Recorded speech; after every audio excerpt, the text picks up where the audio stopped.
Hello! Welcome back to Telugu వెలుగు YouTube channel. ఈరోజు ఈ వీడియోలో టీజీ సెట్‌కి సంబంధించి పేపర్ అయితే చూద్దామండి. రీసెంట్‌గా టీజీ సెట్ జరిగింది కదా! రిజల్ట్ కూడా రావడం అయితే జరిగింది. మనకి అదే ఇప్పుడు ఏపీలో కూడా సెట్ అయితే జరుగుతుంది కదా! చాలామంది ప్రీవియస్ పేపర్ అయితే పెట్టమని అడిగారు. నాకు ఏపీ సెట్ పేపర్ అయితే నేను చాలా సెర్చ్ చేశానండి. పేపర్ అనేది పాతవి మనకి 2012, 2018 అయితే ఉన్నాయి. ప్రెజెంట్‌గా ఉన్న క్వెషన్ పేపర్ అయితే నాకు అంతగా సెర్చ్ చేశాను కనపడలేదు. అందుకని ఇదే సిలబస్ మనకి ఏపీ సెట్‌కి కూడా ఇదే సిలబస్ ఉంది కాబట్టి, ఈ పేపర్‌నైతే ఒకసారైతే ప్రాక్టీస్ అయితే చేయండి. మీకు కూడా బిట్స్ ఫస్ట్ టైమ్ రాస్తున్న వాళ్ళకి బిట్స్ ఏ విధంగా వస్తున్నాయి, పేపర్ 1, పేపర్ 2 ఏ విధంగా బిట్స్ అయితే వస్తున్నాయి అనేదైతే చూడండి. మొత్తం ఫస్ట్ అయితే మనము ఓవరాల్‌గా 3 అవర్స్ అయితే ఉంటుంది. ఇక మొత్తం బిట్స్ మాత్రం 150 బిట్స్ అయితే ఉంటాయి. పేపర్ 1కేమో పేపర్ 1కేమో 50 బిట్స్‌కి 1 మార్క్, 2 మార్క్స్ అయితే ఉంటుంది. 100 మార్క్స్. పేపర్ 1 ఏమో 100 మార్క్స్ అయితే వస్తాయి. ఇక పేపర్ 2కేమో 100 బిట్స్ అయితే ఉంటాయి. 200 మార్క్స్. అంటే ప్రతి బిట్‌కి 2 మార్క్స్ అయితే ఉంటుంది. మనకి పేపర్ 1లోనేమో రీసెర్చ్‌కి సంబంధించి బిట్స్ అయితే ఉంటాయి. మెంటల్ ఎబిలిటీ కూడా ఉంటుంది. డేటా అనాలిసిస్ కూడా మనకి ఉంటుంది. ఒక పేరాగ్రాఫ్ ఇచ్చి దానిలో క్వెషన్స్ అయితే ఇస్తారు. ఈ విధంగా 50 బిట్స్ అయితే మనకి రావడం అయితే జరుగుతుంది. ఈరోజు మనము పేపర్ 1కి సంబంధించి ఆ 50 బిట్స్ ఏమేమి ఉన్నాయి అనేదైతే చూద్దాము. నీది పేపర్ అనేది దీంట్లోనే ఆన్సర్స్ కూడా ఇచ్చారు. ఇది ఫైనల్ కీ అండి. ఈ ఫైనల్ కీలో ఆన్సర్స్ కూడా ఇచ్చారు. చాలామంది వీటి ఆన్సర్స్ అయితే తీసేయండి మాకు ప్రాక్టీస్ చేసుకోవడానికి అనేది అడుగుతున్నారు. లేదండి, మీకు ఒక మోడల్‌గా ఉంటుంది పేపర్ అనే ఉద్దేశ్యంతోటి ఈ పేపర్ అయితే మీకు అందిస్తున్నాను. మీరు తప్పుగా అయితే అనుకోకండి. ఇక ఈ ఈ మనము టిక్ మార్క్స్ అనేది తీసేయడం అనేది జరగదు. మీకు మోడల్ కోసమైతే ఈ పేపర్ అయితే పెడుతున్నాను. చాలామంది ఇక్కడ ఉన్నది మీరు చదువుతున్నారు, అదేదో మేమే చదువుకుంటాం కదా! మీరెందుకు ఎక్స్‌ప్లెయిన్ చేస్తున్నారు అని అయితే అంటున్నారు. నేను ఎక్స్‌ప్లెయిన్ చేయడం కాదండి. ఇది రియల్‌గా మనకి పేపర్ కాబట్టి దీంట్లో ఎక్స్‌ప్లెయిన్ చేయడానికి అనేది ఏమీ ఉండదు. ఆన్సర్ ఆల్రెడీ ఉంటుంది. ఈ ఆన్సర్‌ని తీయడానికైతే రాదు. చాలామంది అయితే అంటున్నారు, మీకు ఇష్టం ఉంటే గిన వాయిస్ వినండి, లేకపోతే గిన వాయిస్‌ని మ్యూట్ చేసేసి మీరు క్వెషన్ అయితే చదువుకోండి.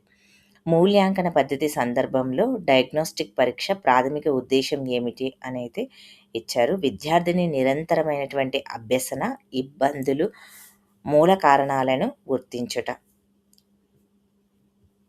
ఇక సెకండ్ క్వెషన్, బోధన జ్ఞాపక శక్తి ప్రాథమికంగా దిగువ వాటిపైన దృష్టి పెడుతుంది.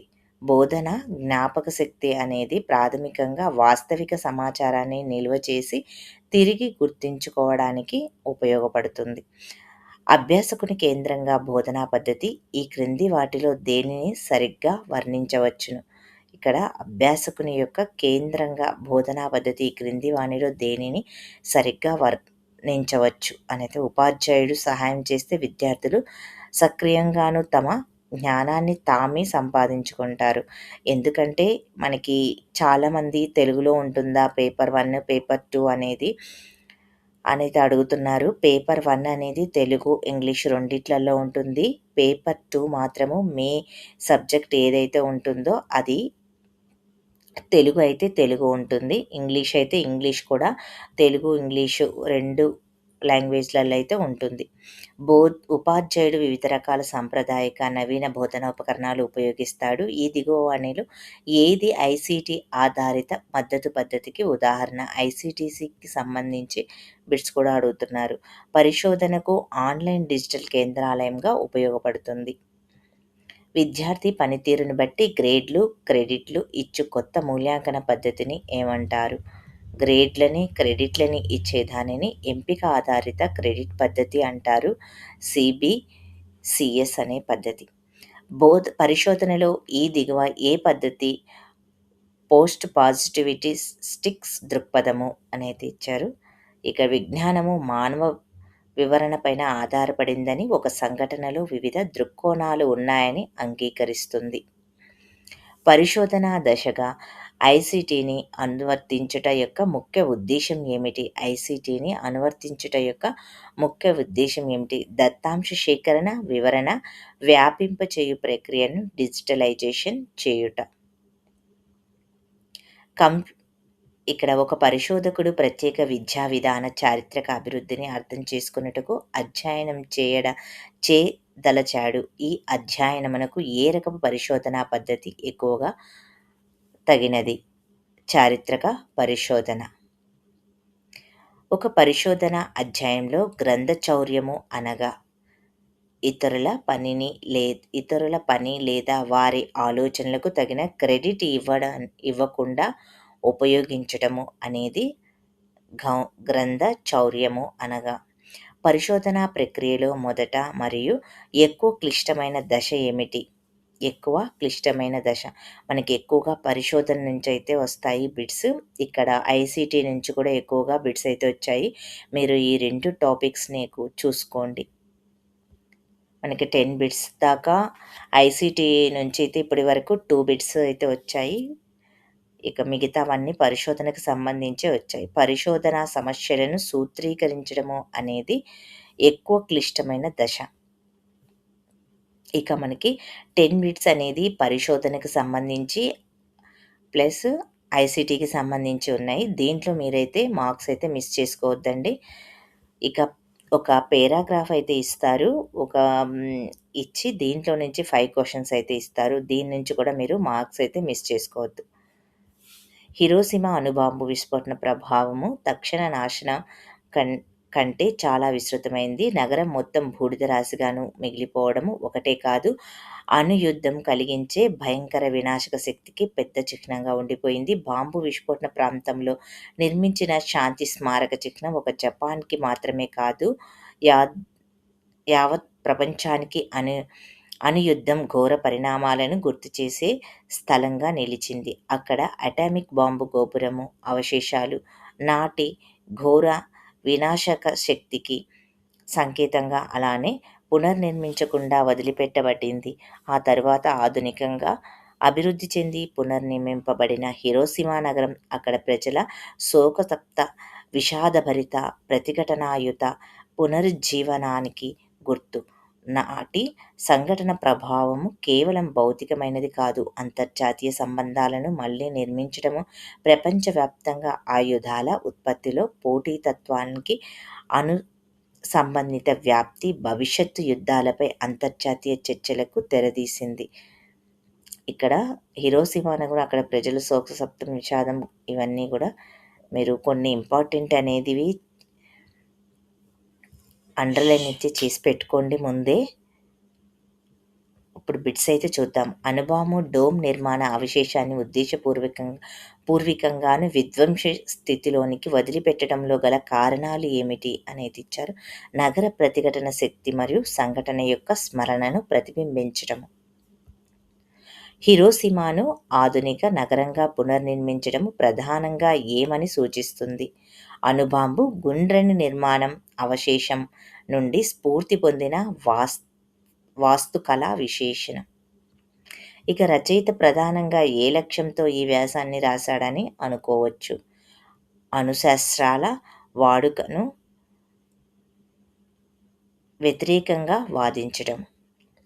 హిరోషిమా పునర్నిర్మించడము నగర ప్రతిఘటన శక్తికి సాక్ష్యమని వ్యాసం సూచించినప్పటికీ రచయిత పేర్కొన్నట్లయితే ఈ ప్రతిఘటన శక్తి శోకంతో ఏర్పడిన మరియు శాశ్వతమైన దానితో ముడిపడి ఉన్నటి ప్రతిఘటన శక్తి. రచయిత ప్రధానంగా హిరోషిమా బాంబు విస్ఫోటన ప్రభావం గురించి ఏ దిశలో ఆందోళన చెందాడు? అణు యుద్ధం పైన, అంతర్జాతీయ సమాజం అవగాహన పైన. ప్రభావవంతమైనటువంటి కమ్యూనికేషన్ ముఖ్య లక్షణం ఏది? అది లక్ష్య ఆధారిత ప్రక్రియ అవుతుంది. కమ్యూనికేషన్ నుంచి కూడా మనకి బిట్స్ అయితే వస్తున్నాయి. ఏది కమ్యూనికేషన్ గురించి అసత్యం కాదు? క్రింది వాటిలో మనకి ఇక్కడ ఏ టాపిక్స్ ఇచ్చారో చూడండి. మీరు సిలబస్‌ను కూడా నేనైతే ఛానల్‌లో అప్‌లోడ్ అయితే చేశాను. ఛానల్‌లో ఉన్న సిలబస్, ఇక్కడున్న బిట్స్ సేమ్‌గా ఉన్నాయో లేదో చూడండి. అదే టాపిక్స్‌లో ఉంటే ఈ పేపర్‌ని మీరు మోడల్‌గా చూసుకొని ఈ టాపిక్స్‌ని ఎక్కువగా చూసుకోండి. కమ్యూనికేషన్ ఎల్లప్పుడూ ఒక ప్రామాణిక ప్రక్రియ. క్రింది వానిలో ఏది ప్రభావవంతమైనటువంటి కమ్యూనికేషన్ లక్ష్యం కాదు? అస్పష్టత. కమ్యూనికేషన్ అనే పదము లాటిన్ పదము కమ్యూనిస్ నుండి ఉద్భవించింది అని దీని అర్థం పంచుకోనుట లేదా అందరికీ సంబంధించింది. కమ్యూనికేషన్ నుంచి మనకి 5 బిట్స్ అయితే వచ్చాయి. ఇక కమ్యూనికేషన్ ప్రక్రియలో సందేశాన్ని సాంకేతికరించడము బాధ్యత ఎవరిపై ఉంటుంది? పంపే వారిపైన ఉంటుంది. మనకి దేని నుంచయితే 20 బిట్స్ దాకా అంటే బిట్స్ దాకా కమ్యూనికేషన్ నుంచయితే 5 బిట్స్ దాకా అయితే మనకి కమ్యూనికేషన్ నుంచయితే వచ్చాయి.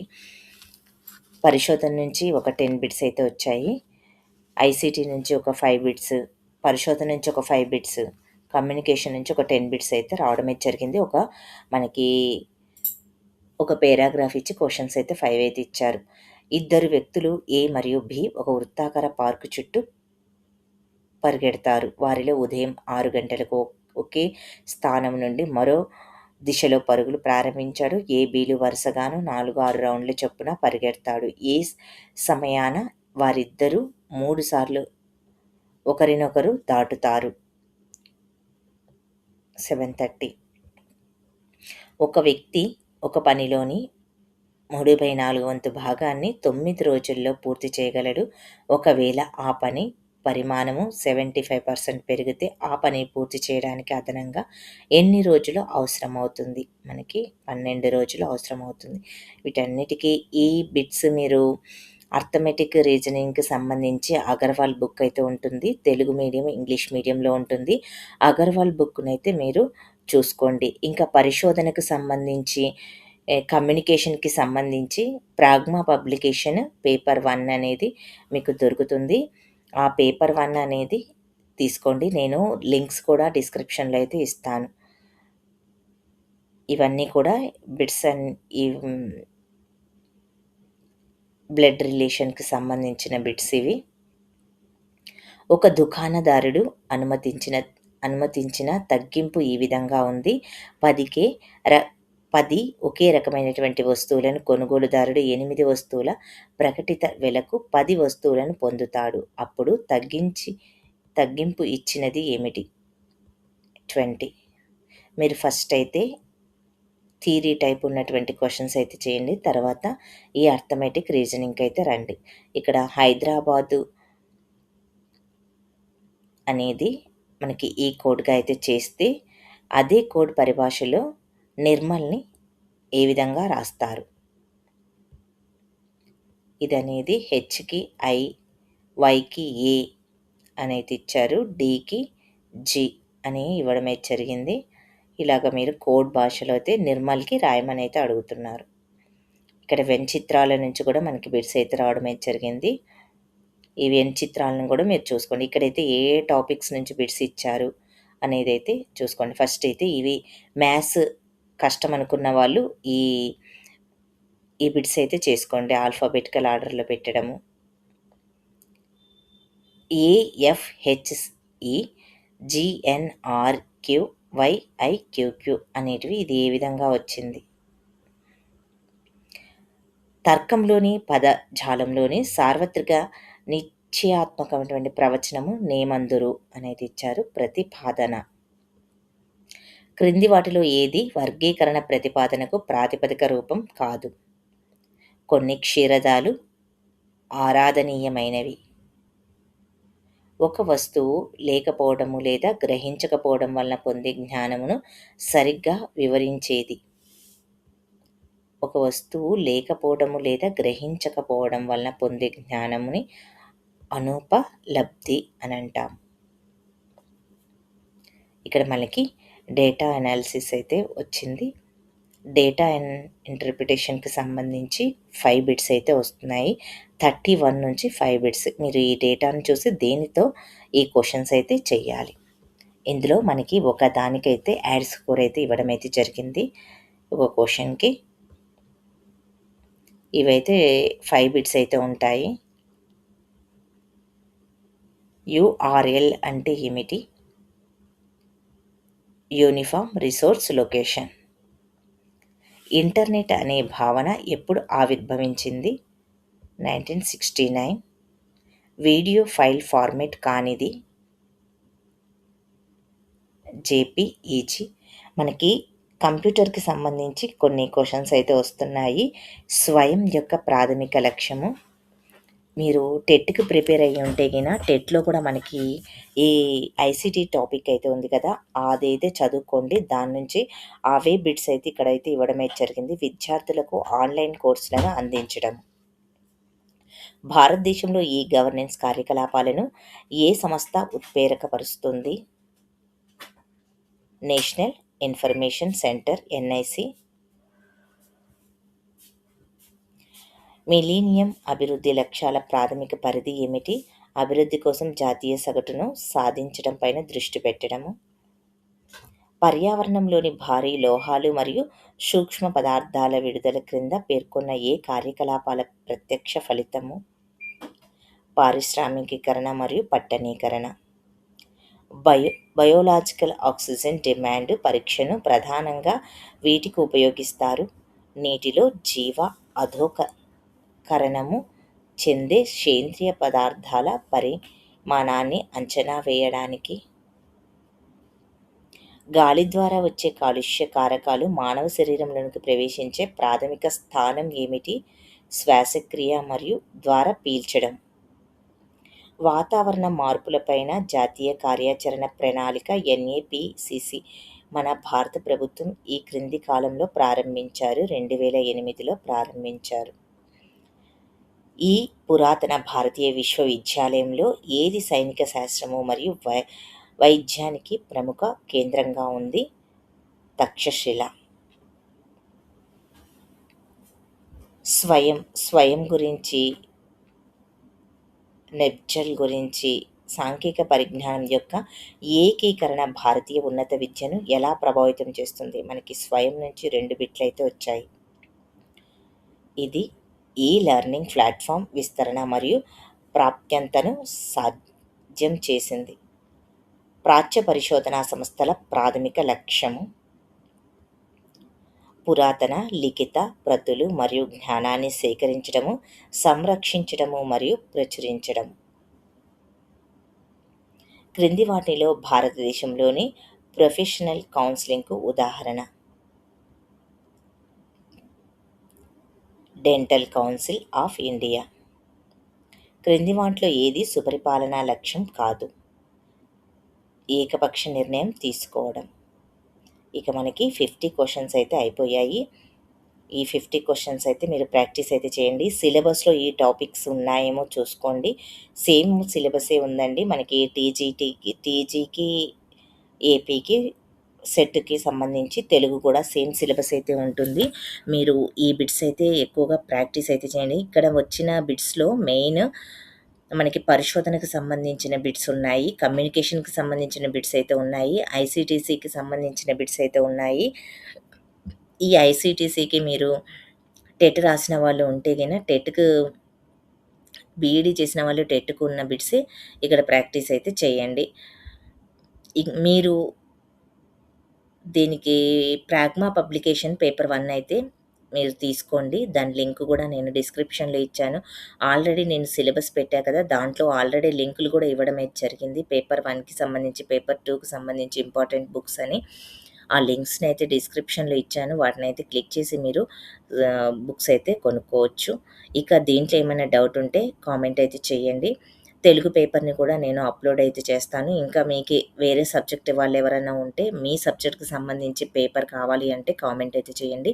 ఆ సబ్జెక్ట్‌కి సంబంధించి పేపర్ అయితే అప్‌లోడ్ అయితే చేస్తాను. ఇది ఎందుకంటే ఫస్ట్ పేపర్ అనేది అందరికీ కామన్‌గా ఉంటుంది. అన్ని సబ్జెక్ట్‌ల వాళ్ళకి ఫస్ట్ పేపర్ ఈ 50 బిట్స్ అనేటివి కామన్‌గా ఉంటాయి. ఇక మిగతా మీ కంటెంట్‌కి సంబంధించి 100 బిట్స్ అయితే వస్తాయి. ప్రతి బిట్‌కైతే 2 మార్క్స్ అయితే ఉంటుంది. మంచి స్కోర్ అయితే తీసుకొచ్చుకోండి. దీంట్లో మీకు 160 అబోవ్ రావాలి. 160 అబోవ్ వస్తే మీకు అసిస్టెంట్ ప్రొఫెసర్‌కైతే రాసుకోవడానికైతే ఉంటుంది. ఎందుకంటే ఈ సెట్ అనేది మీరు క్వాలిఫై అయ్యారనుకోండి, మీరు రేపు మనకి అసిస్టెంట్ ప్రొఫెసర్ జాబ్స్ అయితే పడుతున్నాయి. ప్లస్ జేఎల్ జాబ్స్ కూడా పడడమే జరుగుతుంది. డీఎల్‌కి, జేఎల్ అసిస్టెంట్ ప్రొఫెసర్‌కి మీరు ఈ సెట్ క్వాలిఫై అయితేనే మీరు అసిస్టెంట్ ప్రొఫెసర్ ఎగ్జామ్స్ అయితే రాసుకోగలుగుతారు. అందుకని ముందుగా బాగా రాయడానికైతే ఎగ్జామ్ అయితే ట్రై చేయండి. ప్రీవియస్ పేపర్స్‌ని అయితే ఎక్కువగా ప్రాక్టీస్ అయితే చేయండి. మీరు బుక్స్ అయితే తీసుకుంటే దాంట్లో ఆల్రెడీ మనకి ప్రీవియస్‌గా జరిగిన పేపర్స్‌ని కూడా ఇవ్వడం అయితే జరుగుతుంది. అందుకని మీరు బుక్స్ అయితే తీసుకోండి. థ్యాంక్ యూ అండి. వీడియో నచ్చితే లైక్ చేయండి, షేర్ చేయండి. హైప్ ఆప్షన్‌లో పాయింట్స్ అయితే ఇవ్వండి. సిలబస్ ఛానల్‌లో ఉంది. నేను ఐకార్డ్‌లో కూడా ఇస్తాను సిలబస్సు. ఆ సిలబస్‌నైతే చూసుకొని దాని ప్రకారం మీరు ప్రిపరేషన్ అయితే స్టార్ట్ చేయండి. Thank you.